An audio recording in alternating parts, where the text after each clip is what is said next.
Okay, so here is a video about how to shape and essentially make a baguette once you've got your dough ready. I don't really show you how to get the dough ready, but here you go. What you can see is that I'm doing what's called pre-shaping the loaf, and that is just sort of tighten it up into a little ball, and then you'll see I sort of pull it tight across the counter to get it to sort of hold together a little bit more effectively.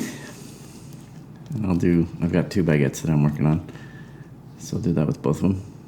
Not yet. We'll see the second one. Now I'm going to shape the baguettes. I sort of rest the pre-shaped boule in for about, 30 minutes, something like that. And I'm going to pick it up and shape it on that little floured surface that I made right there. There you go. So I'm going to pull it out a little bit flat. First I'm sort of coating it in the flour. Not really, very little flour. That's what you want. And so I'm going to pull it taut, stretch it out into like a rectangle shape, and then I fold the top half into the middle. And you flip it around, do the same thing with the other top half into the middle.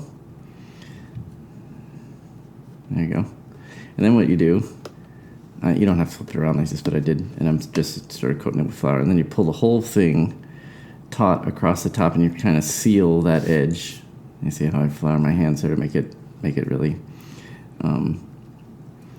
easier to fold it together. And so you kind of make a little seal there. And what I'm doing is tightening up that seal by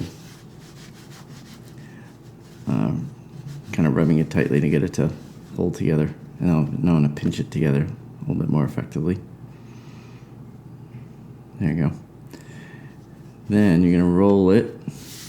The whole idea is you roll it into a baguette, which is just like sort of rolling it into a long cigar shape with the tapered ends there. And that is that's about it. I didn't do a great job of that, but it's, you get the idea. And you shouldn't see, there should be just like a solid mass. You shouldn't see the seal. And then you take this and you put it in what's called a couche, which is, in this case, is just a dish towel that I coat with some flour. And I pop the baguette onto that, and then you pull up the towel and you kind of rest it in there. That's why it's called a couche or a bed, or a resting area where you see the whole idea is like you shape it by pushing the towel up against the side, and then you put a second one in there. You can put as many as you want, obviously, together, but I only made 2, so I'm gonna push that together as well. And then you can see that's what they look like when they're that's how they're gonna hold their shape as they proof.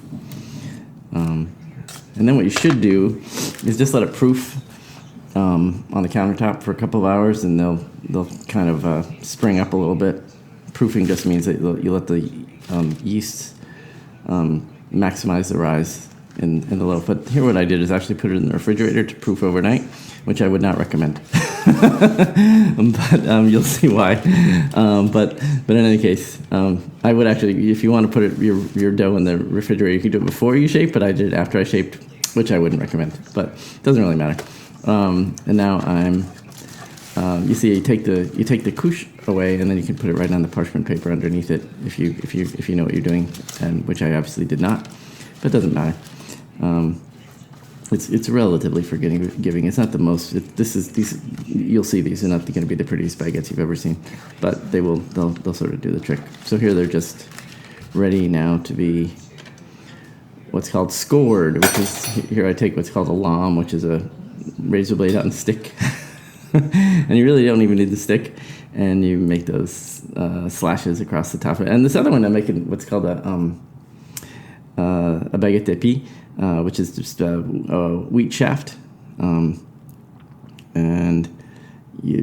this shows you how you cut it. You cut little grains of wheat out of the baguette, and then you pull it to the side, and you shape it so that it looks kind of like a shaft of wheat. That's kind of the idea. And then I'm going to cut these in half, and then both of these pieces of parchment paper are just going to go sit on I have what's called a baking steel, or if you have a baking stone, or even if you just keep it in the pan, you can keep it in the pan. So this is it when it's done. This is the one that's not the AP, but just the plain old baguette shape. And you can see it's actually a little bit overproofed, and that's because I left it in the refrigerator too long. Too bad, but it still tastes delicious, and it still has, you can hear the crust, which is kind of the whole point of a baguette, is that it's like mostly crust. And then you'll see on the inside, you'll think it looks impressive, but I think it looks not quite right. But it still looks, it looks fine. There you go.